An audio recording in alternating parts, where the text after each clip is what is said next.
You're listening to Bottomshelf Bitcoin. This is episode 55. Relax.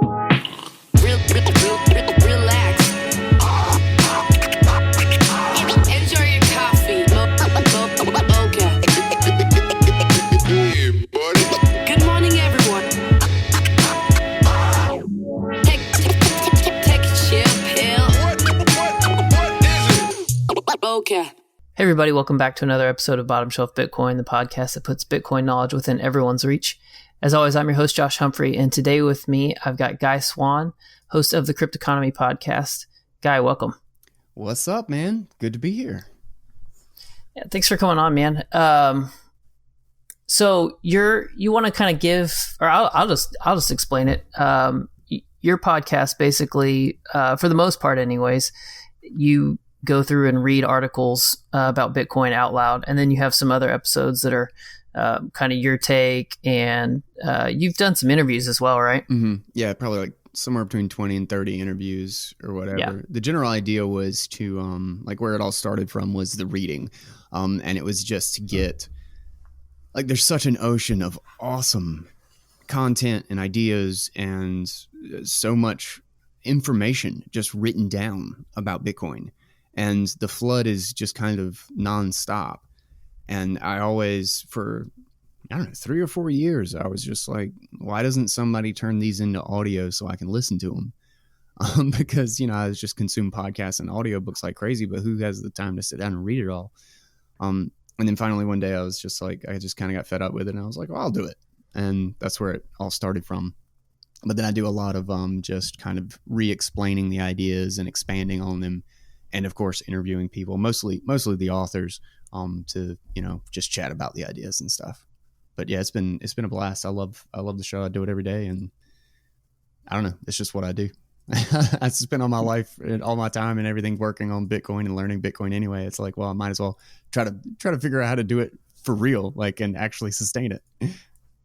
Yeah, and I'm grateful because the funny thing is, I don't remember exactly when I found your podcast, but I think I'd been doing this show for, 6 or 7 months. Mm-hmm. And I really considered it because I was thinking the same thing. Like, there's so many articles out there, and I can just, I'm used to taking podcasts and setting them at 2 times speed, and I can do those while I'm mowing or doing the dishes or whatever. And I was like, man, I wish, but most of the text to speech, it's kind of a roundabout. You can do some text to speech on some things, but it's always sounds weird. Yeah, it's a little off. One the cadence, it's just not human, Yeah, one day maybe it will make me obsolete, and I'll be ecstatic that happens, just because I can go to just doing my own content and that sort of stuff. But right now, it's all garbage. It'll be when I'm happy with it that I think I'll stop. Yeah. So, anyways, I was really considering it, and then I found yours, and I was like, "Oh, perfect! I don't have to do this. Somebody else already did it." So, yeah, I'm grateful for it, and I listen to your stuff all the time. It makes it so much easier. But so, how did you get into Bitcoin? Did you come into it from like the technology side, from the Austrian economics side, from the cryptography? I mean, what was it for you that brought you in? Actually, a little bit of all three. When I tell this story and like talk to like with my brother and stuff about it and kind of reminisce on it, it's kind of funny that it kind of like Bitcoin was just like at the perfect moment of all the things that the two of us were getting into and reading about at the time. Because I had always been a nerd, I'd always like loved technology, and BitTorrent in particular. And file sharing had fascinated me for a long time, and like how the internet made that possible. And I was slowly getting into the implications of that from the cryptography side, and like a VPN and like privacy online and Tor and that sort of thing. So I was kind of going down the rabbit hole a little bit from a technology standpoint. But then my brother was majoring in economics at the time, and we were living together. So he would come back and he was constantly seeing contradictions in what he was being taught. And he's one of those people in class that like will annoy the crap out of you, that like he won't just like accept what is being taught. If somebody like kind of hits something that sounds like it contradicts, he's gonna speak up. He's going to be like, pretty sure that can't be true with what you taught us yesterday, unless you either explained it wrong or these are applying to two different things. And like he would actually get into debates with his professors, and I think they a little bit hated him. But he would come home and then he would explain it to me and he'd be like, do you not see the contradiction here? And then we would go back and forth. And so we kind of went down an economics rabbit hole. We started following like Warren Mosler, who basically argued the complete antithesis of Austrian economics. It was funny because like Keynesian economics, or well, I take that back, mainstream economics, like what is generally taught, is this weird amalgamation between accepting that there are some certain like economic axioms and then also entertaining the idea that there has to be government control and that modern monetary theory to some degree is true. So it's like it's got the most contradictions because it doesn't actually fall on the debt doesn't matter and the currency doesn't matter, and it also doesn't completely reject that economic principles and the fact that there's real scarcity and real things going on doesn't matter. So it's got the most contradictions. So we first went down the MMT rabbit hole, the debt doesn't matter, it's all just a number, quote unquote, we owe it to ourselves and we can just print money indefinitely, it's just points on a scoreboard. But that something always felt wrong about that. Because, you know, it basically rejects all the fundamental economic principles. So my brother and I would just debate, and we'd get drunk and we'd debate economics, and then he would learn something new, and then he'd be like, could this make any sense at all? And then at some point we stumbled upon Milton Friedman, and then Hayek, and then Mises, all the you know, key Austrian economics guys, and it was just like, oh my God, this finally makes so much sense. This is so much simpler, and there are real principles of the real story, what's really happening with resources, and money is just a proxy. If you start fudging with numbers, all you do is just hide the truth of what's actually happening. Like the money itself is arbitrary, you know, it is just points. So those points either mean something, or we just try to get, you know, like if there's two basketball teams and one's exceptionally better than the other, but, you know, because it looks bad that the other team just got obliterated, you just give them 100 extra points. Like that doesn't tell us anything about the game, right?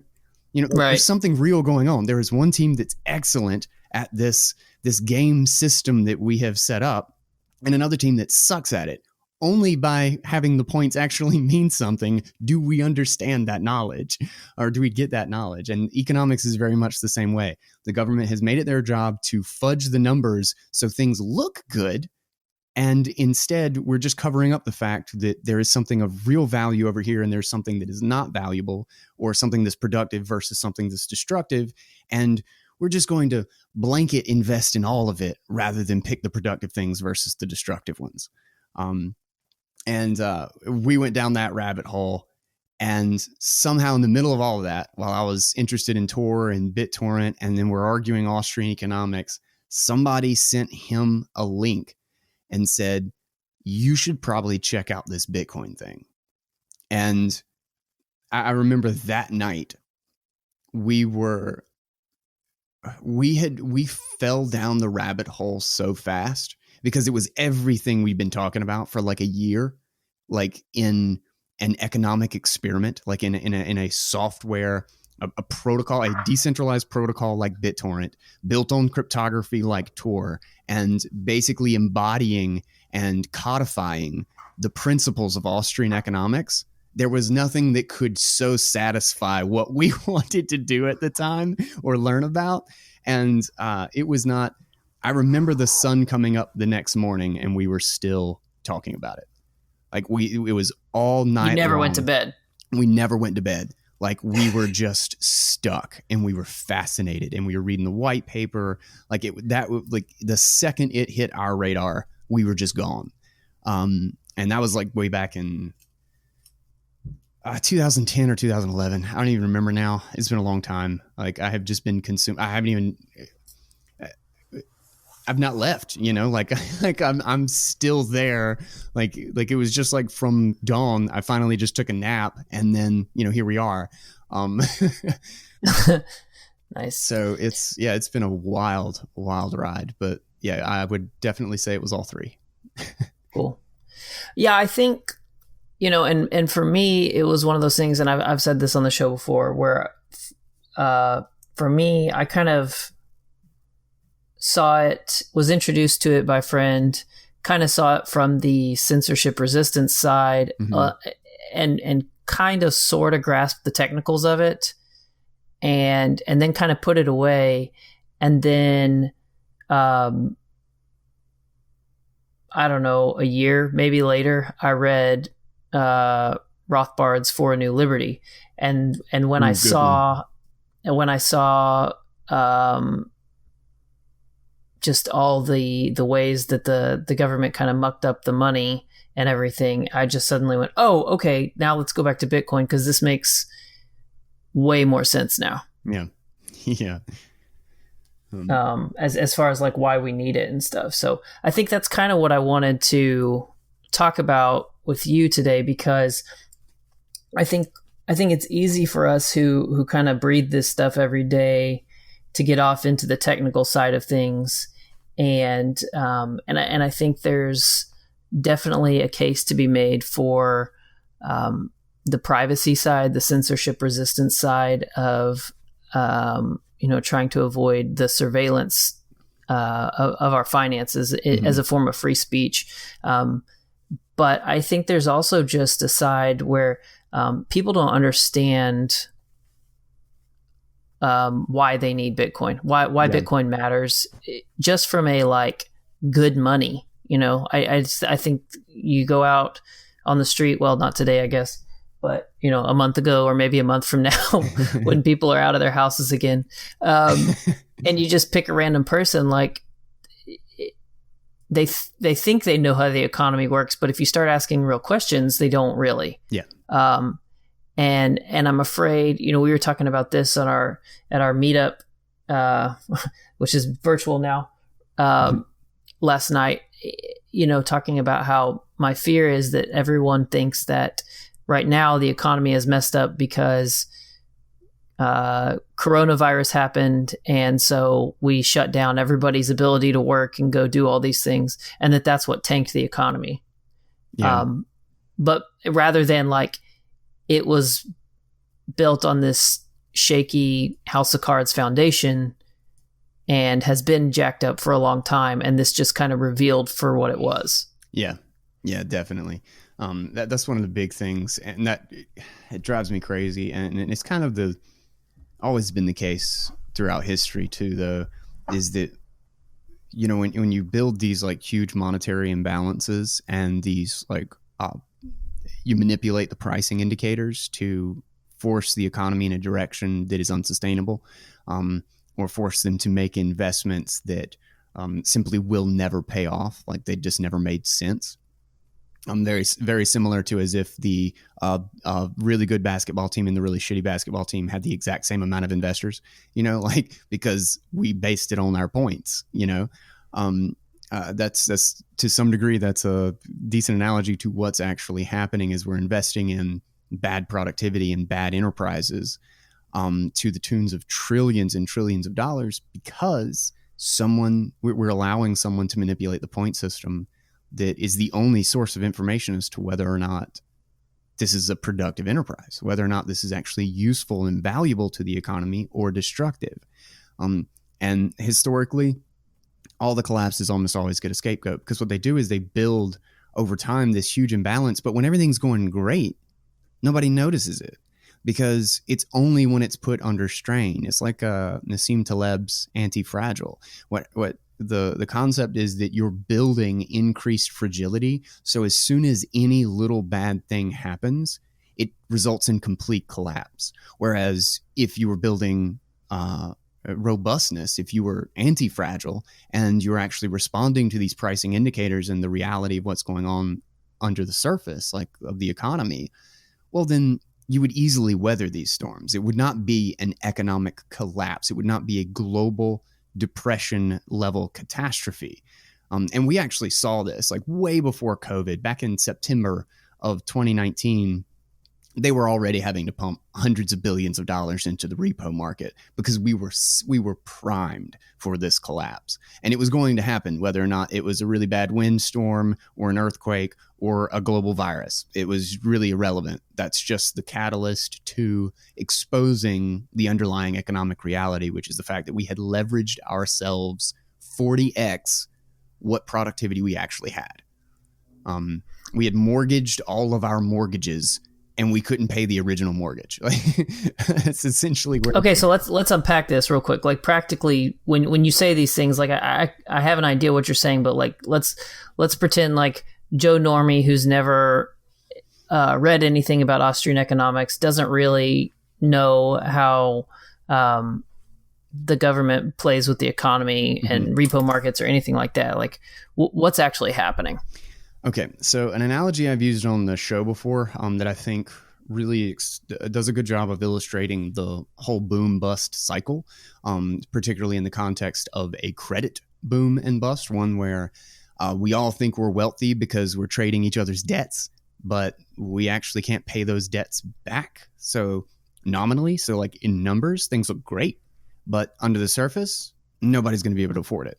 And a great way to do that is, and this is actually from Agorist View on in a conversation we had. That's my brother, by the way.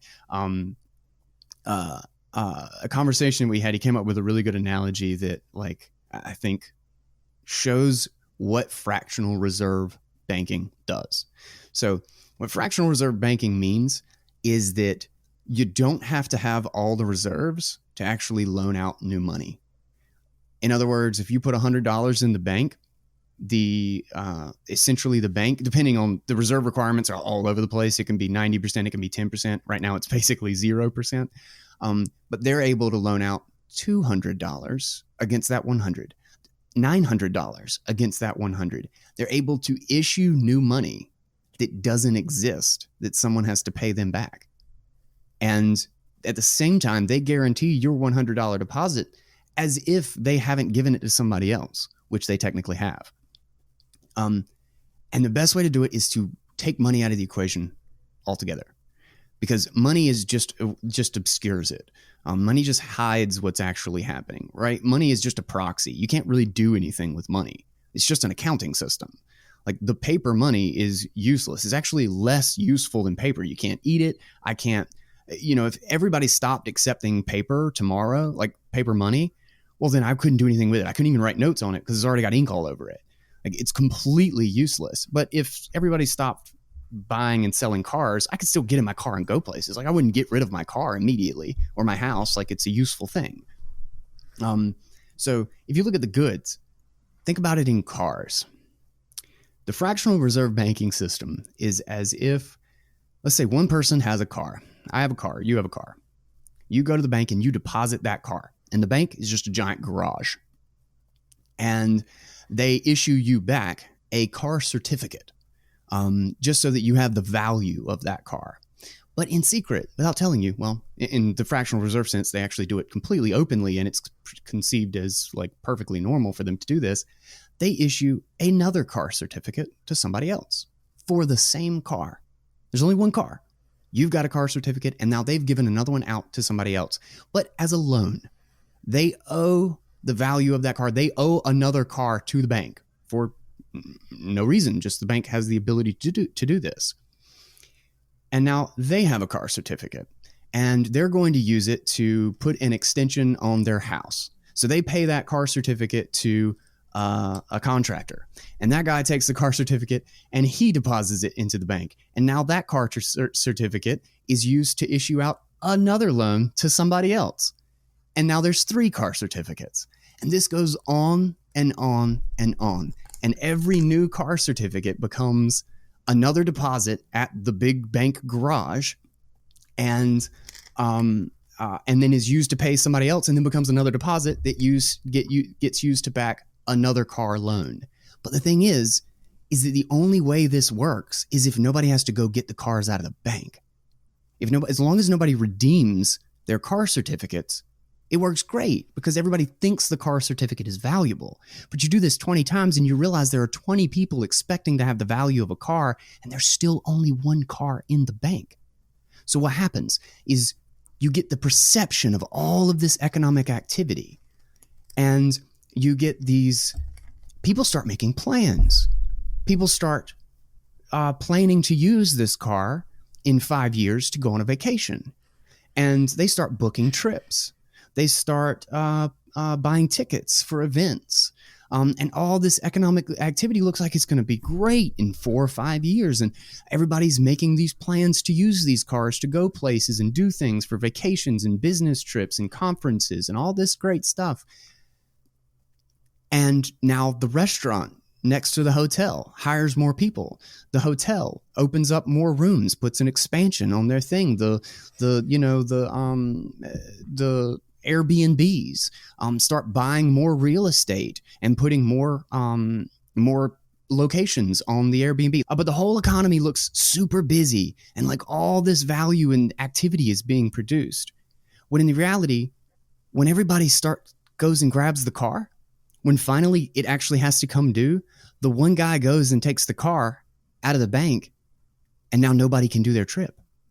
He's the only one that gets to go.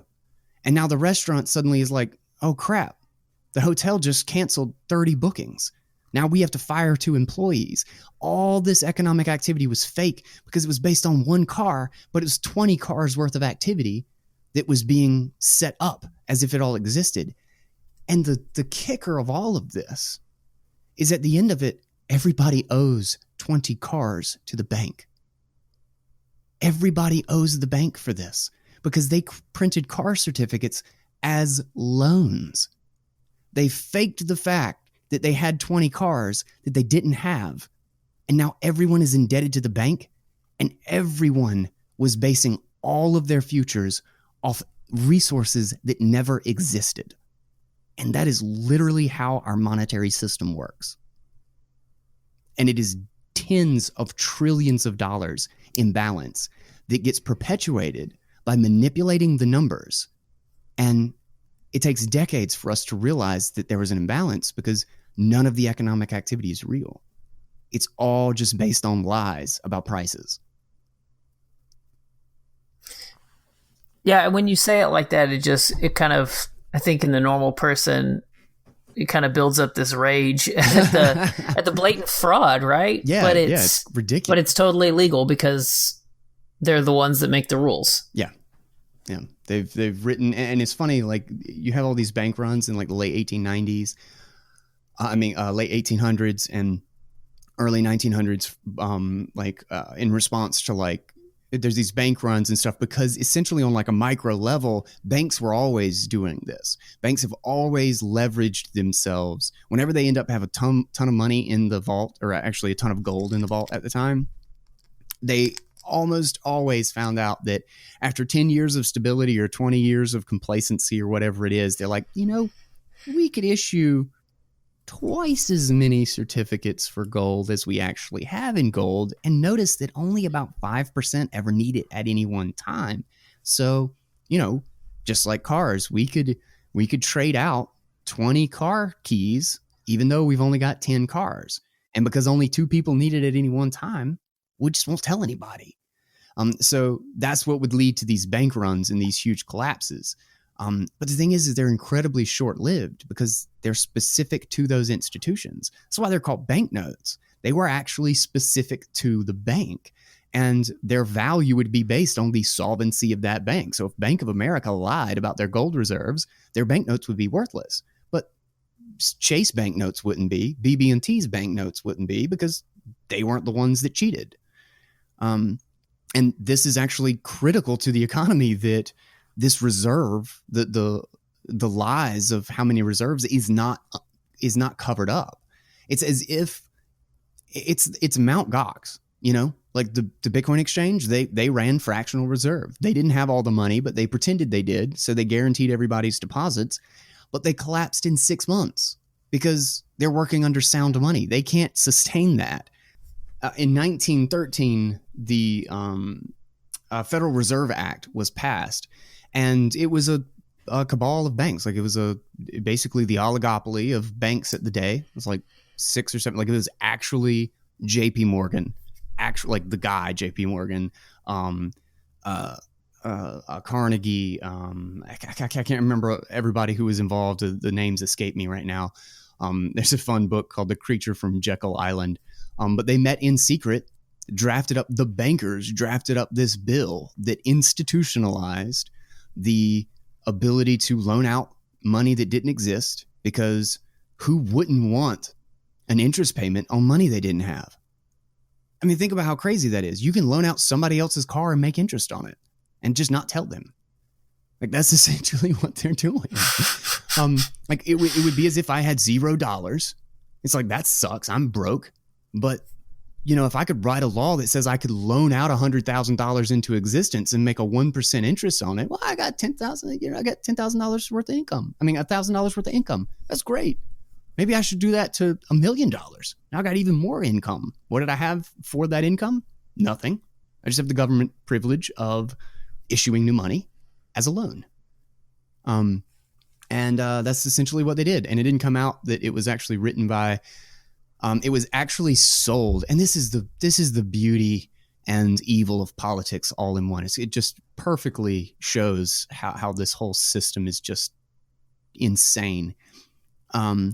Is that it was sold by the politicians? You know, obviously they just bought a couple of politicians. Politicians are just marketers, marketers for government control, and they sold it as a break the bank trust. They sold it as an anti-banking, is that we're going to stop these banks from these bad practices. And it was the banks that wrote the bill and funded the politicians. It got enacted in 1913, and it wasn't until like 7-8 years later or so that they found out that all these guys met in secret. They all did it under fake names. They rode on train rides in the middle of the night to this place so that nobody would see them. I mean, it was crazy. I mean, it was real life conspiracy theory. It was absolute batshit that all this happened. And it's like 8 or 9 years later, it was already normal. It was already law. Nobody cared. Yeah. And that's the system we've had since. And I would argue that, I guess they had just, handwritten accounting, but I think now it's even worse with the digital dollars, right? Yeah. Because, the level they don't have to keep cash on hand. They don't have to keep gold reserves. It's all numbers in a database. And so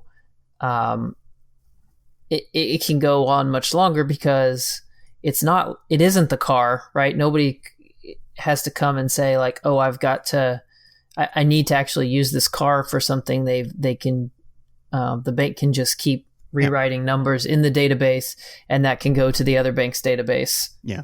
It's as if we're all trading in car certificates, and because there's no underlying good they're indistinguishable. There's no car to redeem it to. So it's just so much easier to just keep printing more certificates. Like if you did it with any other good, you wouldn't be able to do it. Money is the only one that enables this, because money is a good unto itself, because its value is in the ability to incorruptibly account for other economic activity. And because of that, it's like you couldn't do that with bread.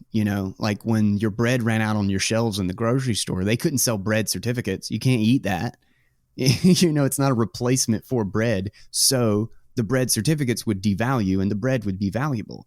But if the bank can issue a fake money note that looks exactly like a real money note, which is just a digital point in your bank account, you'll never know.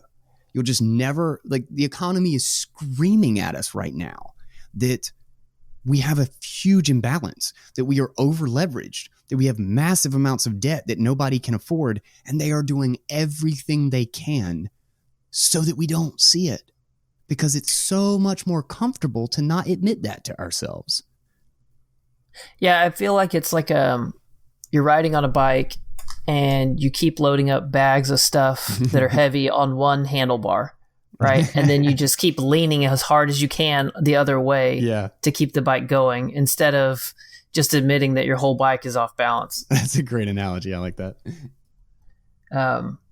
So let's kind of go. I think we have some stuff that happened in 19 and is now happening in 20, but let's kind of go back and do a broad overview of like '08, because that's kind of what's, or maybe not like a huge overview, but kind of talk briefly about what happened in 2008, because I feel like that's kind of right when Bitcoin was launched. And that, that was intentional. You can go, Dan Held's got a great series called Planting Bitcoin that you can, did you do a version of that? I've done some of it in audio. I don't think I've done the whole Okay. thing, because it was like a series of 4 that he then released in like a full thing. I think Yeah. he did the audio Oh, okay. of the full piece. I think I did one of the pieces, like the first one or something. Yeah, but he's got a good series about like why Satoshi kind of released everything like in the environment that he did. So I recommend everybody go check that out. But kind of what was going on in the financial world in 2008, and why the crash in '08, and because I think the government's response and what they did has implications for what we're going through right now. Yeah. It's funny. We've gone through the same.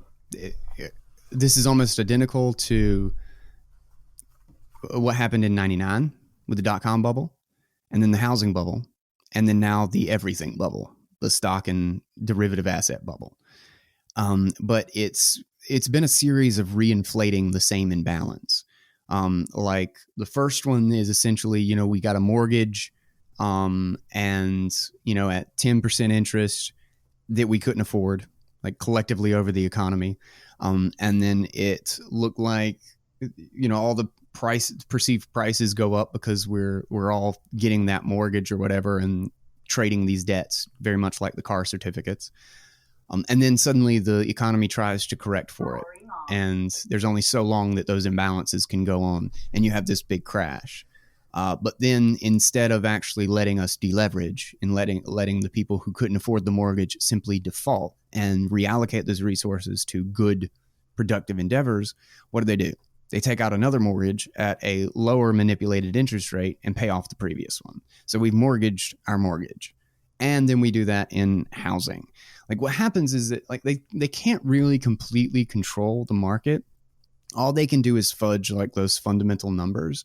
So in 2008, the reason it like was so specific to housing was mostly because the government was essentially insuring Fannie Mae and Freddie Mac to a big degree, who were buying mortgage-backed securities, and they were basically setting non-market interest rates and loan requirements for mortgages to help people get the quote-unquote American dream.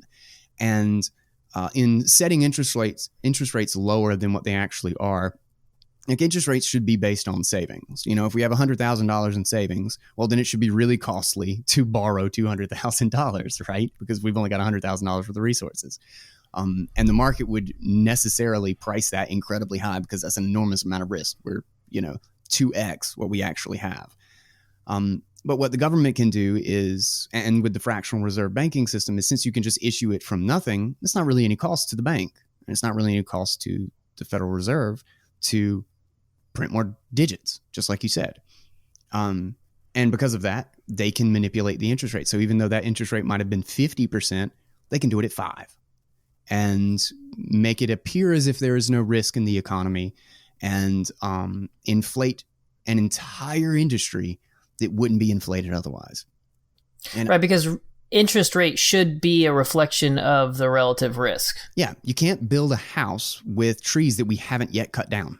You can only build a house with actual boards and actual nails. So if you start 100,000 houses worth of construction projects and you only ever had 50,000 houses worth of resources, and those loans are explicitly what allowed you to start all those houses, well, then you're going to get halfway through all those houses and find out that you got to cancel half of them. And that's essentially what happens is you build for 8 or 9 years, and then find out that you have to cancel all the projects. The woods and the nails and the hammers, all that stuff just wasn't there. And you see this exaggerated in markets, most specifically that have the lowest or the loosest terms on loans. And it creates massive inflation isolated to certain markets. And that's why you don't really get consumer, like retail inflation nearly as fast as you get stuff in housing, because it's collateralized and the prices of houses go up. So it's not as risky. We'll do a lower interest loan. But because of that, you get huge 200%, 300% inflation in the price of houses. Same with medical care, huge price inflation in medical care because medical debt is basically handed out by institutions that don't actually have the resources. And there's a lot of other reasons, but that's a huge one. And then same in education, student loans guaranteed by the government. Like, doesn't matter if you're loan worthy, doesn't matter if we have any resources, just make a loan out of thin air, give it to them at 2% interest. And what do you see? Price of education has gone up 4x since like the year 1998 or something like that.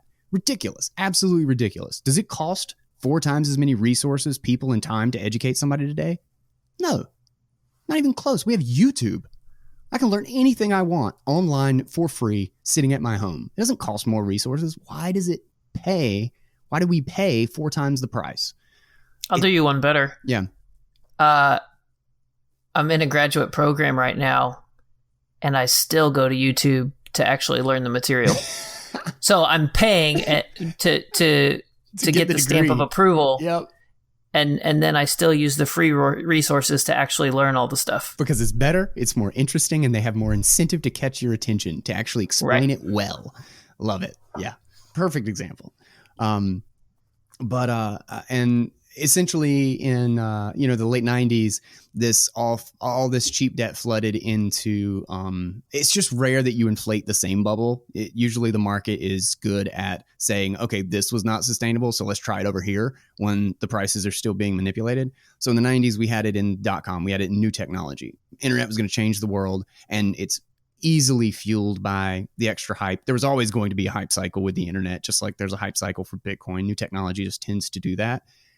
But it's grossly exaggerated by cheap debt and the fact that we don't have real prices in the market for capital. So after that bubble blew up, we moved into housing, and they started, guaranteeing loans, and all these banks that would never have made these risky loans before could turn around, package them into securities, and sell them off to other institutions, other bigger institutions up the ladder. And then they would sell them to Fannie Mae and Freddie Mac. And then they had the perceived guarantee that the Fed was going to bail them out.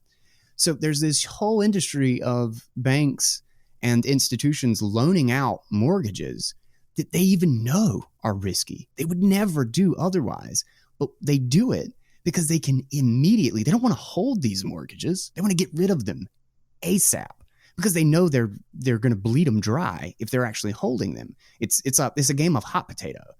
As long as we can sell it to the next guy, we can sell it to that next bank, and that next bank can sell it to Fannie Mae and Freddie Mac, and Fannie Mae and Freddie Mac can get bailed out by the government.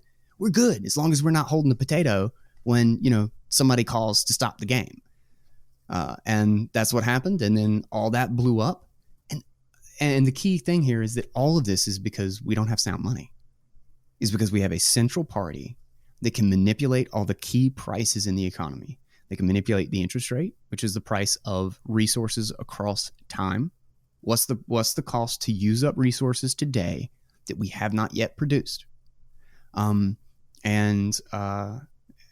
because we have no validation, we have no way to prove how much money there actually is, and how many resources there are, because money is the only thing that could rightfully tell us that. It's so crazy when you begin to really dig into how this thing works, how divorced our monetary system is from the truth of the underlying economics. And we just don't have the mechanisms to make sense of it, because there's somebody fudging the numbers at every single important step up the ladder. Right, because crud, I'm blanking on the name of the piece that basically talks about how price The price is system? Go ahead. The use of knowledge in society. Is that what we're talking about? Yeah, that's the one. Yep. Love that one. I recommend that one any time I can possibly recommend it. And he has another one, Hayek, has another one, The Pretense of Knowledge. And they're both they're amazing. And it's funny is like some economists and people and network and like kind of game theory scientists are kind of rediscovering it now. And it's like Hayek wrote about this crap in the 70s, like none of this is new. And even before that, like there's like iPencil. I love that piece by Leonard Reed. Yeah. Just showing how oversimplified we generally think of the economy, but that there's nobody in the world who can make a pencil. Like nobody. What we do, all the pieces that come together to make one of those basic ass, essentially free because it's so cheap, number 2 wooden pencils, the number of different countries, the locations in the world, the different minerals having to be mined, the machines that go into those, the workers that have to get fed, the expertise of mining, of milling, of making the machines and the gears and the engines that run them all of this stuff that's involved is literally layers of billions upon billions of interactions that make it possible. And the thing is practically free. It's so cheap. This is the orchestration of a free economy is one of the most elaborate and fascinating systems of cooperation that exists on the planet. And we just pass it off as like, oh, evil prices. Oh, Amazon. Like, it just, we so grossly misunderstand these huge complex systems and think, my favorite quote, from Hayek is the curious case of economics is to demonstrate to men how little they really know about what they imagine they can design. The case of economics is to humble us and prove to us how stupid and arrogant we really are. And it's just amazing how much we do not understand one of the most extraordinary aspects of human civilization. We just think we're just going to engineer it better. We're just going to fudge the numbers over here and that's going to make people do the right economic choices. It's crazy. I love that piece though. Use of knowledge in society. Yeah. I cannot recommend it enough. Yeah. Okay. So what was the, so we had 2008, we have this, everybody is basically hot potato passing the buck until everything catches up. And then what happens and what's the government's response? The government basically has to, on their perceived guarantee that like, oh, we're here to, help everybody get their mortgage. They basically have to call in on that gamble. And they have to bail everybody out. So because there are no economic resources actually to back all this debt, they have to print the money. And that's where QE comes in, quantitative easing. It is essentially, it's a whole bunch of various ways, QE, repo, all of these things that they offer up, quote unquote, liquidity, just means that when nobody is coming to buy these resources or these assets because they're not actually valuable, the government will come in and essentially buy them for you. So they're printing money. The Fed has they have a huge balance sheet and they just create money out of thin air. They just put money into a bank account and they offer it up as loan for 0% interest or way lower interest rate, 1%, 0.25%, whatever it is, as if there's just trillions of dollars in surplus resources sitting somewhere. Like this is what the actual market were doing this. That's what it would mean. If we were offering 1% loans for anything, it would mean that we have such a giant surplus that people are just trying to get rid of their stuff.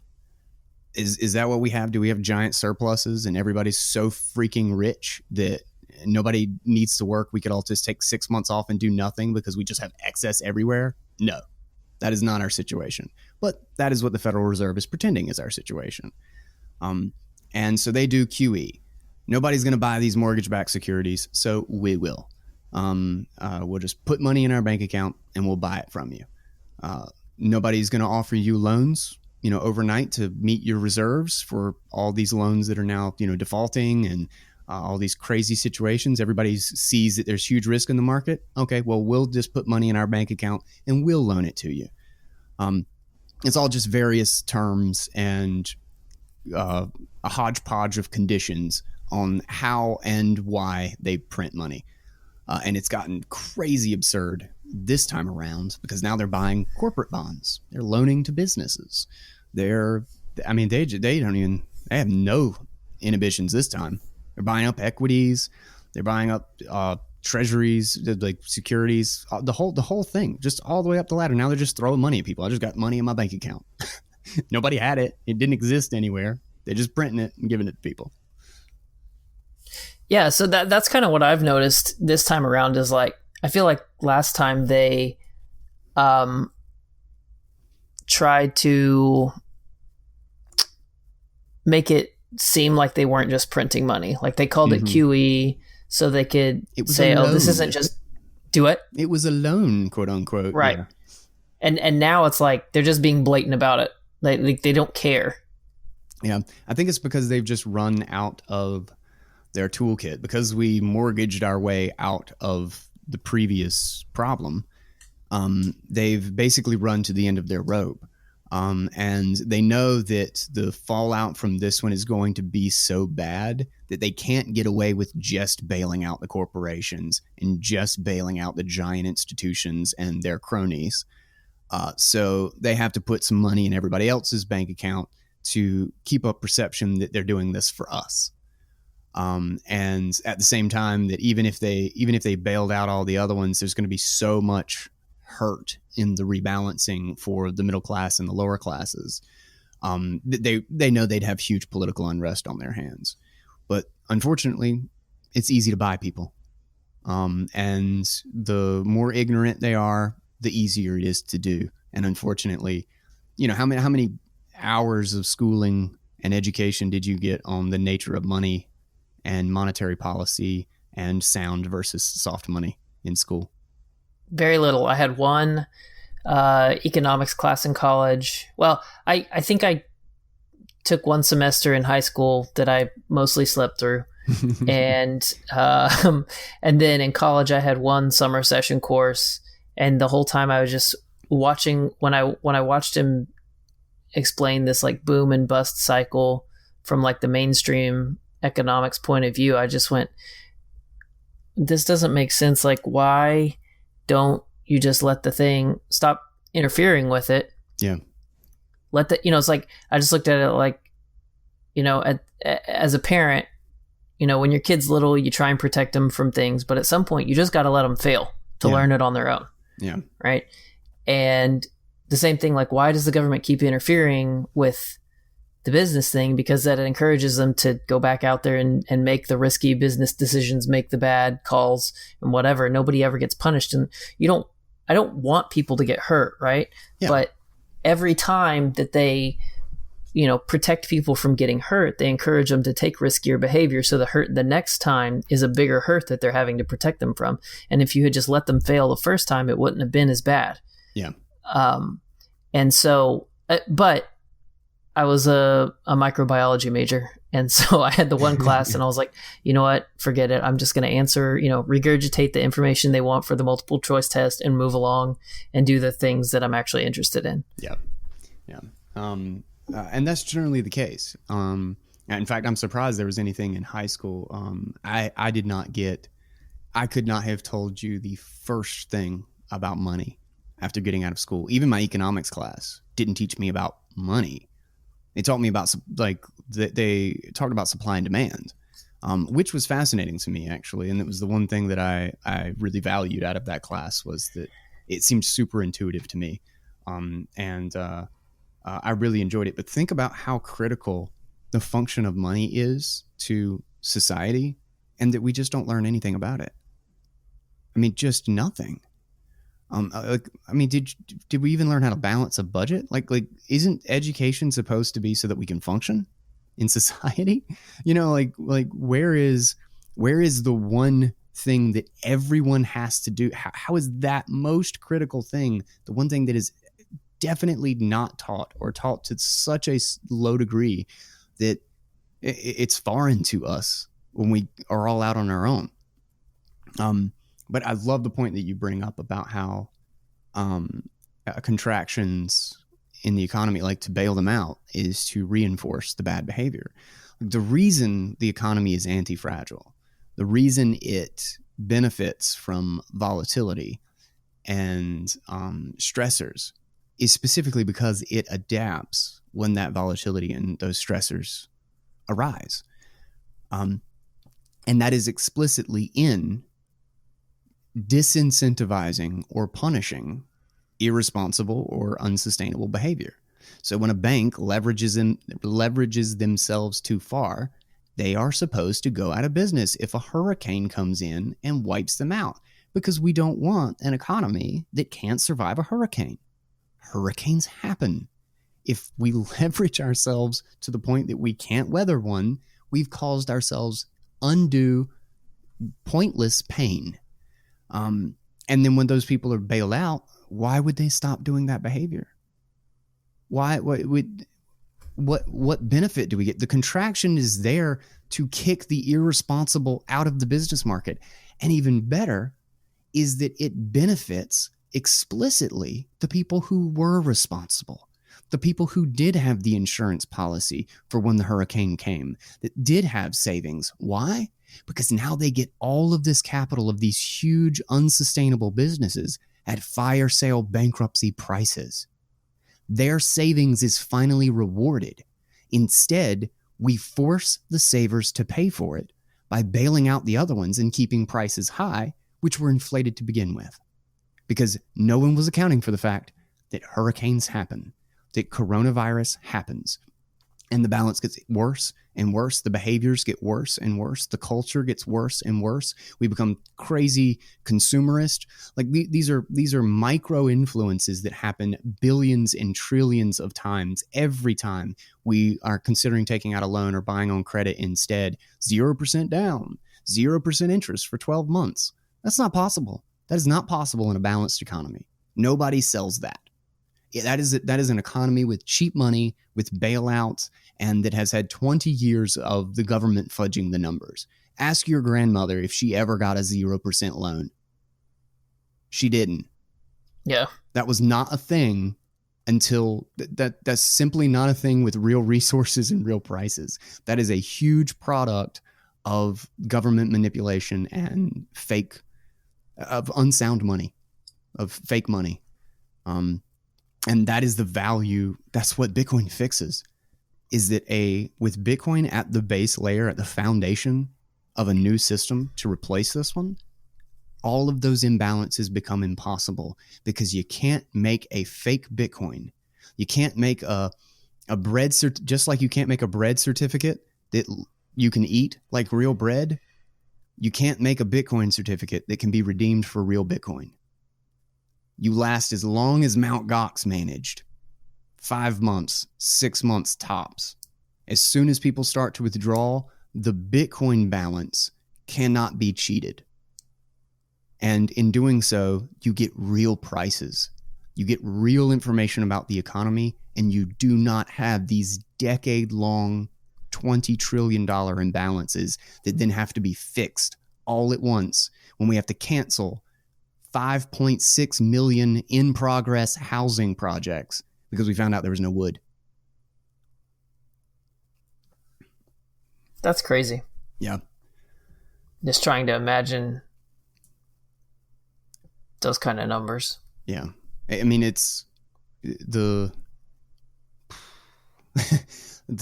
numbers are so, the fact that we're even talking about trillions of dollars is ridiculous. Gigi in his 21 lessons, I'm reading back through it and listening back through it, actually, because I'm finishing up the audiobook for him. I love it has a section on just how badly we misunderstand numbers, and that a million seconds ago was like 11 and a half days ago or something like that. And then A billion seconds is like, I can't remember, it's like 20 or 30 years or something like that. And then a trillion seconds ago, Manhattan was under like 500 feet of ice. Like, we just have no concept of how big these numbers are. And when we're talking about this on like a global scale, that the global reserve currency has been fudging numbers, that like the fallout of this and the amount of misallocation, it is simply not possible to imagine. It is so vast. I mean, there's nothing comparable in history. Like, the Roman Empire is so jealous right now by what we have managed to pull off. And unfortunately, it's at the direct benefit of the banks and governments and at the cost of everybody else. But it will get corrected because it's a lie. You know, like the idea of, like, the reason a lie is because it is misaligned with reality. And there's only so long that you can tell yourself a lie before, you know, the train hits you. You know, you can tell yourself you're not sitting on the train tracks, but if you are, you know, you're going to get hit. Like, it is explicitly because you are rejecting what is the truth, what is real, and eventually it is going to punch you in the face the longer you ignore it. But so there's no way to keep it going. Like, they can keep papering over it, but the reality, I mean, we're living through it right now. You know, we see the reality. They can fudge the numbers. The stock market can go up 20%. They can. Did you see the screenshot from CNBC on what was it, Jim Cramer show?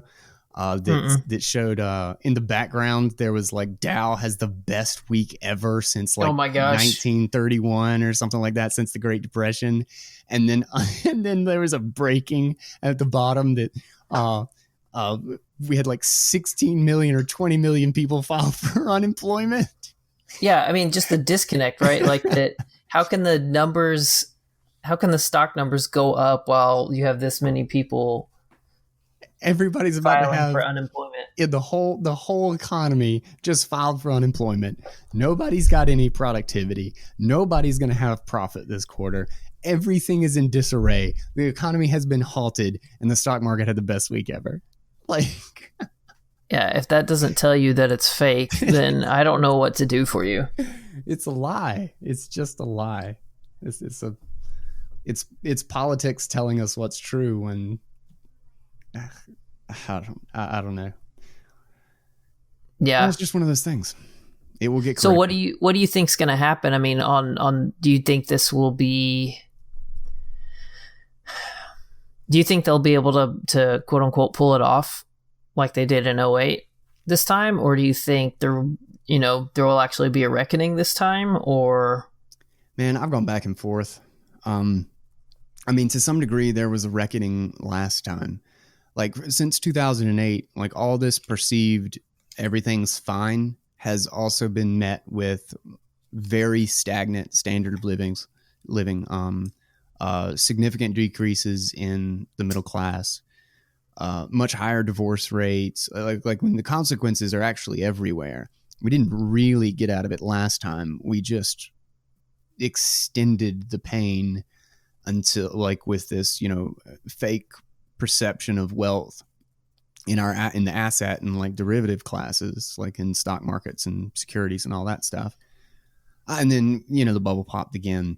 But I'm inclined to think more and more, like, a lot of people keep saying, you know, like, we'll just paper our way out of this. And I'll continuously be surprised, I'm sure, by how well they can cover up the truth of what's going on. And the fact that the dollar is still the world reserve currency gives them more leeway, because, you know, if a country is just, their currency is just used within their country, if they print, you know, half their currency like overnight, then there's going to be massive inflation because it's isolated to that country. But if you got the world reserve currency and you print, you know, half your currency, you know, you double your currency supply or whatever overnight for your country, like internal to the country, if the whole rest of the world is buying up dollars, you see like 2% of it. You know, like you get away with so much more imbalance because you're spreading it to you're exporting it to everybody. Yeah. And so I'm certain that I will be surprised by how long they can keep the facade up. But the problem is the longer they keep it up, the more painful the fallout will be. Just like this one has been so much sharper and more painful than the one in 2008. And, certainly didn't help that it happened. It was triggered by Corona. If it was a hurricane and it only lasted 3 days that caused it, well, then, it might not be, nearly as violent in the short term. But I wonder if we'll have like kind of a new norm of just things even worse. Middle class getting hurt even harder. Price inflation at the retail level, at the consumer level, getting a lot sharper than it has been. And jobs recovering very, very slowly. The worse they try to paper over it, the slower and the more painful the recovery will be. I mean, that's what they did in the Great Depression. They tried to paper over everything. They tried to get the government to, the New Deal. Let's build bridges that nobody needs and buildings that are going to be empty. Let's pay for all this stuff. That's what they do. And what do we get? A 10-year depression. We got a decade of stagnant growth, of pain and hurt because the economy wasn't allowed to adjust. And we could end up in that same era, or that same situation. Like the Bank of Japan in 1989, we're kind of in a very similar situation, aside from the fact that we have the world reserve currency, so we can extend it further out. But they had what was referred to as the lost decade, and then they had what turned into the lost 2 decades, and they never actually had their stock market recover. I was going to ask the all-time high. Yeah, I was going to ask earlier. I mean, isn't that what happened in Japan, where the government is directly buying up corporate stock? Yeah, they ended up like nationalizing 30% of the economy just because the government was trying to prop up prices, and they still never made it back to the all-time high. So we don't necessarily have to. We could end up in a situation like Venezuela, where the stock market is surging because their currency is going to crap. Or we could end up in a situation like Bank of Japan, where the stock market never recovers. The government nationalizes everything by printing money and buying it all because nobody else is buying it. And things are just stagnant, and growth is highly stifled for, God forbid, another decade. But therein lies the interesting situation we find ourselves in. Is this time Bitcoin exists. Right. Like we've got an escape valve that is actually sustainable, that works on a global level, that does not have the physical problem of gold of being easy to centralize and confiscate, which is how gold essentially failed in its sound money proposition. It was too easy to control, and eventually became centralized, even though it's a brilliant physical scarcity. It is sound money, but it unfortunately cannot stand up to powerful centralized governments. But Bitcoin has the potential to do that, to give us real pricing, to when Bitcoin as a liquid asset, it got sold off right during the crash, like heavily, right? Like 50% decline. Well, that's because our price discovery is immediate. It's real. Like you can't fake the sale and withdrawal of Bitcoin. So it's a liquid asset that had to get sold off to prop up somebody else's leverage somewhere, which means that we're going to have real prices, which means that we're going to have more fluid and realistic economic activity. It's going to encourage people to save and buy Bitcoin when it's time to save and buy Bitcoin, and then sell it when it's time to sell it. And in doing so, we could very well see this growth of this gray economy, this global alternative economy that will simply outproduce the legacy one, because we have real prices and we have real market indicators. Like that's kind of the agorist vision, is that the free market, if it can be protected by sound money, will eventually just outproduce a controlled unsound money. So hopefully, fingers crossed. That's why I'm here. That's what I'm betting on. I don't see how it makes any sense to bet on the other. Yeah. We already know it's failing and it's going to have the same outcome that it did last time, even if we do manage to paper over it. So it's all just a ticking time bomb. I just don't want to be holding the hot potato. I will simply step out of that game. I don't want to play hot potato. I'll play. Right. Let's have real food. Right. Exactly. Yeah. I think I guess my concern or my question maybe, and is just like, how long can they keep doing this before the social unrest happens, right? Yeah. I mean, and I mean broadly in America, right? We see it in other countries where you totally jack up your economy quickly, and you end up with the social unrest and the social upheaval. But at what point, the tone deaf attitude of people like Mnuchin who sit there and say like, oh, I think $1,200 can last the American family 10 weeks. Are you kidding me? Are you kidding? Who lives on $120? What family? Oh, God. I don't even know. If you're a single person splitting your apartment 4 ways and living only on top ramen, you might be able to live on $120 a week. Yeah. In a cheap city. If you ate ramen and did nothing. And did not, like, just sat there eating ramen and assuming that, your water bill was included in your apartment rental. I don't know. But you had $500 rent, like you all slept in the same bed in the same room.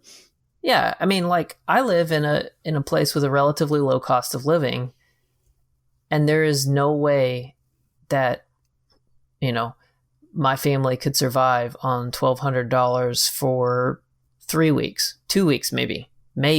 And that's like, we would have to sell a bunch of stuff. Yeah, the political class is so disconnected from reality. It's unbelievable. I mean, think about it. How many people, so we've had 21 million now, I think, jobs, like unemployment claims in like 3 weeks' time. How many of those are government employees? None, probably. I've not heard of any government institution having to cut back or fire people. You know Definitely why? not any federal government. Yeah. Like they don't have to pay the cost because it doesn't matter if they have the resources for it. It doesn't matter if they're destroying productivity, if they're running losses all the time and we're putting 10 hours of work to get 6 hours back. It doesn't matter for them because they're in control of the number game. Like, they print. And therein lies the dichotomy. Like, we're paying for all of that. And the more resources they destroy, the harder we have to, the faster we run on that treadmill to go nowhere. But I mean, I hope that, it will just correct. Like, I'd rather just rip the Band-Aid off and just be done with it. But the pain that will come out of this, either they'll drag it on for a while, but I think it will turn against them very quickly because the bigger the imbalance, the more just one person going against it. Like the dollar has become a political weapon now. They're using the Fedwire system globally to control which countries' behaviors, like to say you should do this or you should sign this agreement or we're not going to process transactions to you. And they need dollars to buy oil, buy international resources because it's like 80% of the trade happens in dollars. So they have to have dollars. Somebody has to give them dollars. And they're reliant on the Fedwire system to do that. That's how we ended up with a global banking system, essentially. So now that it's becoming a political tool, it's all the more important that places like Iran, China, Russia, India, everybody that doesn't have a reliable relationship with the U.S. find an alternative. Like to try to figure out how to call Russia and be like, I'd like to buy oil from you in something other than the dollar because I don't know if I'm going to be able to get those next year. Who knows? Like they're deciding whether or not we elect person A or person B as to whether or not we get dollars. And that is a dangerous game to play. Because when money becomes is no longer independent, then it no longer can actually it can't work. Economic activity doesn't work. And they will increasingly seek to stop using it. And I think we're seeing the cracks in the global dollar foundation, the reserve currency foundation. And the more they do it and the more they print, the more countries and large institutions will do everything they can to find some sort of an alternative or a hedge or an escape valve. And, China makes an announcement that they're not going to pay back their dollar debts, or they're not going to buy oil in dollars anymore, or something. Any major country makes an announcement like that and it could cascade quickly. So it's really kind of left up to everyone else. Is in the macro environment, is the US weak enough to make that challenge now? Or do they wait and let America let the political sphere in the US push them into another 10 years of dependency and stagnation? So I think they're playing an incredibly dangerous game right now. And we'll see how it unfolds, I guess. Yeah, the hard thing is that, on the one hand, you want to say, like, those countries should use Bitcoin. But of course, the problem is that most of those countries are oppressive countries. And so it's not that you and I are saying they're good. It's just that, like, we shouldn't be the government of America shouldn't be weaponizing the US dollar. Those countries are also have, corrupt, oppressive governments. And so that's why they choose, when they're trying to buy up gold reserves, that's why they're not using Bitcoin, is because if they use Bitcoin, then they would also lose the control over their people. Yeah. Or some amount of control over their people. Yeah. It's a really interesting dichotomy because it is most likely to benefit dictators and like oppressive countries and stuff in the short term if they went to it. But then at the same time, their mid and long-term incentives are to keep complete control over their population. So Bitcoin would be the absolute worst thing for them, but they might not see it that way. So it's a really interesting, Bitcoin is such an interesting, like, weird independent player in all of this. What's funny is I was talking about it at, it was one of the Raleigh meetups.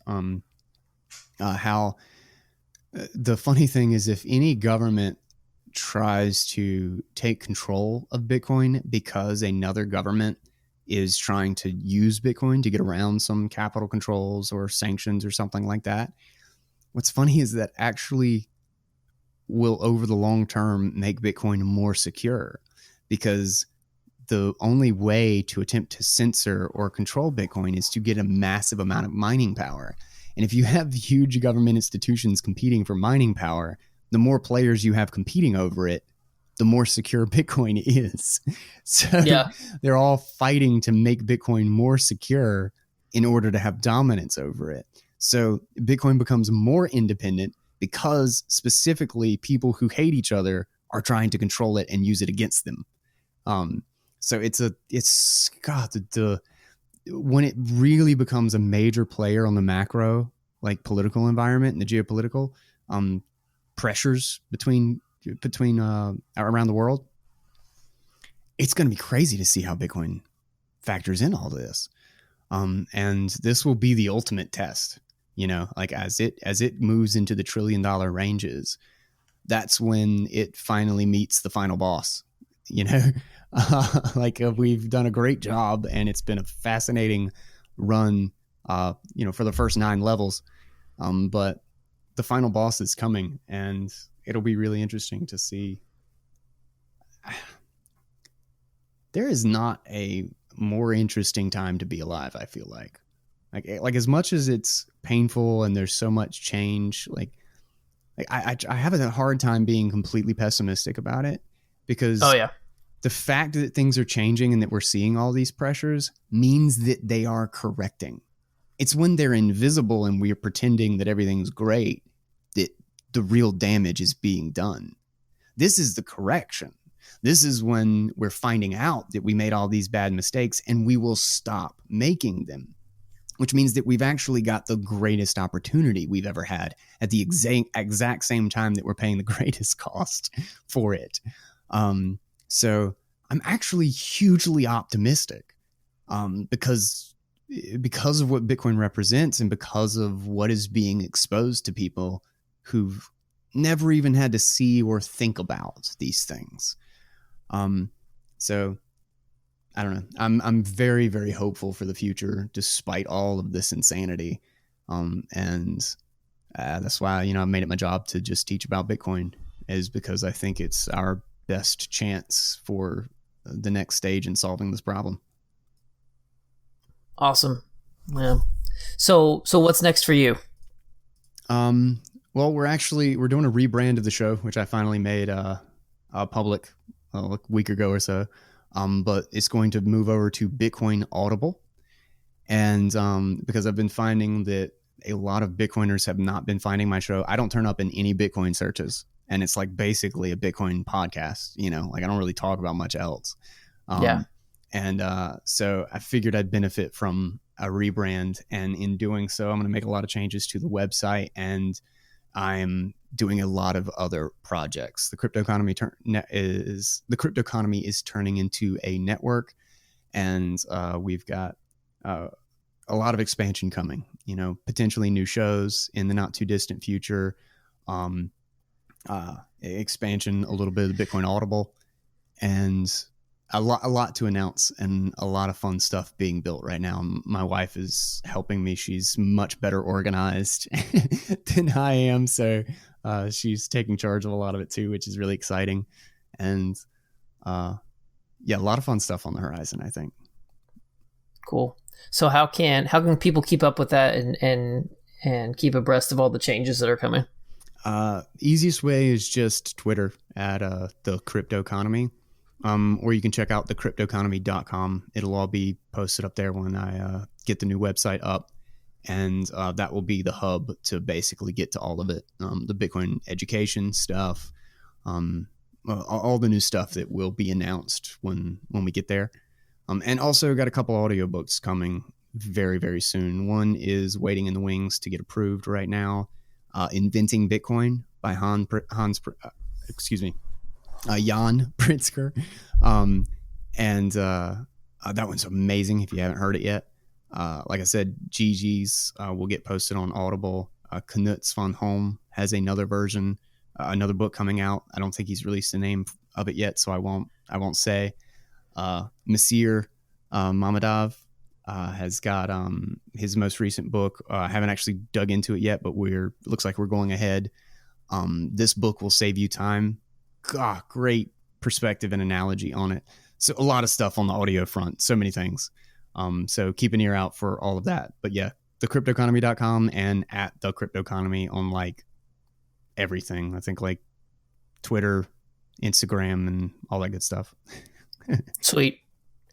All right, Guy. Well, thanks for coming on and kind of talking through all this with me. I think I'm with you. I'm optimistic, and that's kind of why I wanted to do this show. Is like, yes, there's pain, but I'm hoping that through this pain that hopefully we can reach some people and help them understand what Bitcoin is, and that there is another option out there. Yeah, dude. Absolutely. Yeah. Thanks for having me on the show. It's been a long time coming. We should have done this a long time ago. Yeah, we should have. That's all right. We did it now. We did it. There you go. All right, man. Take care. Yeah, man. Later. All right, I hope you guys liked that episode. I think it's always important to remind ourselves why we Bitcoin and not just the technical details of how we Bitcoin.